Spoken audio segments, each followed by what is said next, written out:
I think financial markets are very bad at understanding the idea of ecological limits. How come we're financing more coal and more oil when we should be financing less? For our financial system to serve the needs of society better, we need to start looking at capitalism not just in the short term, but also in the medium term and the long term. I think we need to understand sustainability is a huge opportunity. It represents a set of unmet social needs. It's a really uncomfortable position to be so far away from the pack, and it's very easy for people to kind of mock and laugh at, the kind of forecasts we make from the safety of the herd. Do the investors in the oil companies today worry about climate change? Yes, they do.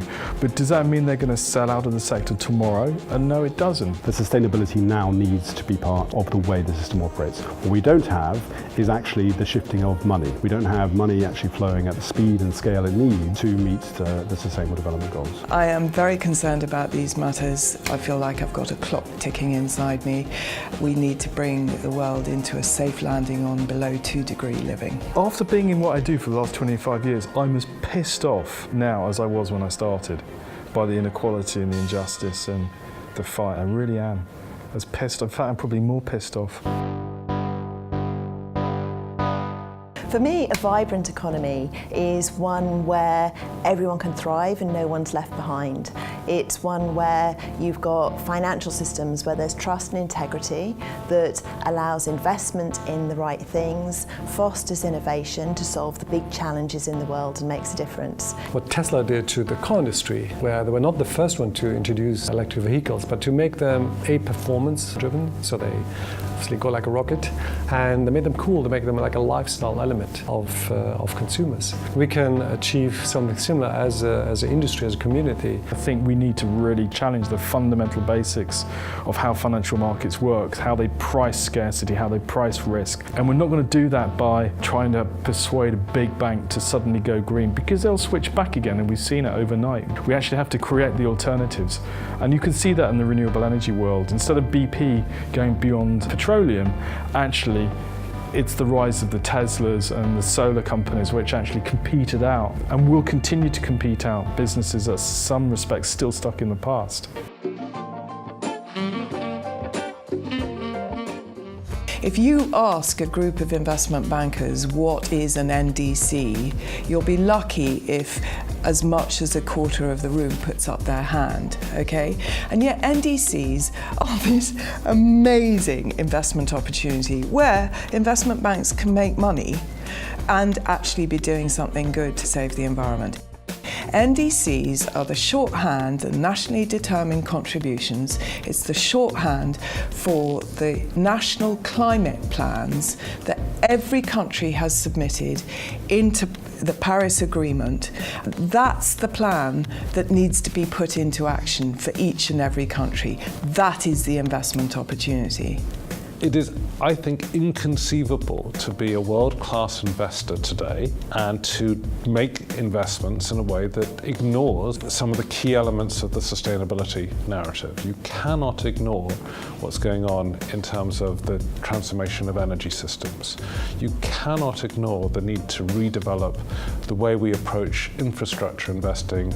It is absolutely impossible to be an investor or a corporate actor or a policymaker and not take into account issues that range from water scarcity to soil health to the social performance of the smallholder farming communities across the world. Investors, in order to embrace this change, they will have to be more informed of what is actually going on and be more future orientated. As not just an opportunity to mitigate risks and manage downside loss potential, but also as a great source of opportunity. And that's for me why I get so excited about the SDGs, is they represent an opportunity to serve unmet needs. And those unmet needs are the beta of future growth. And as an equity manager, I'm looking for emerging growth opportunities that are inadequately discounted in today's share prices.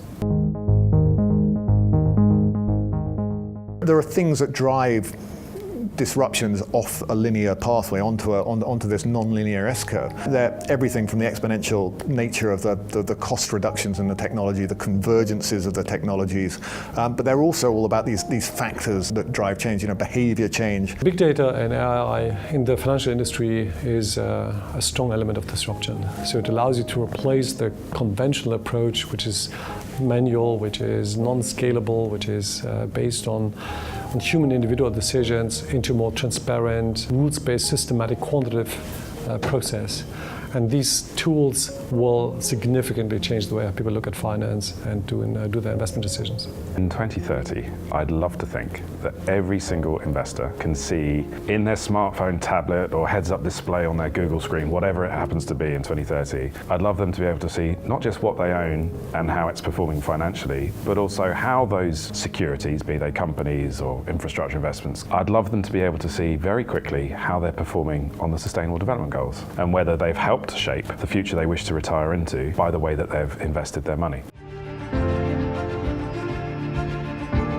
With technology, you have an immense opportunity to get to scale and to have an impact. So the upfront investment is to raise money, build the system, but the moment you build it, the technology becomes very scalable and therefore also very affordable for the end user. I think the next change that we need to see is that corporate transparency was supposed to lead to improved accountability that would then drive better performance. But what we've actually seen is thousands and thousands of companies dump a load of data onto the market without any real understanding by the market of how they're going to use it. How do we get the analysis of all of that data?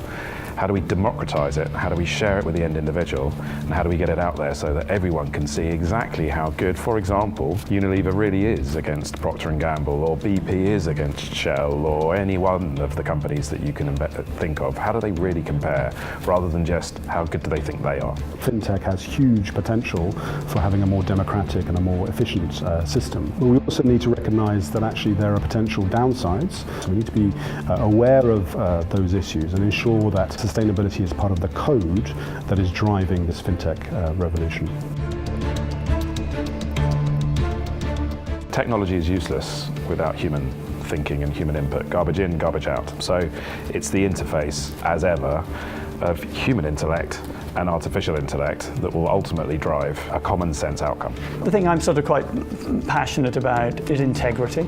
And I think we have to behave with integrity.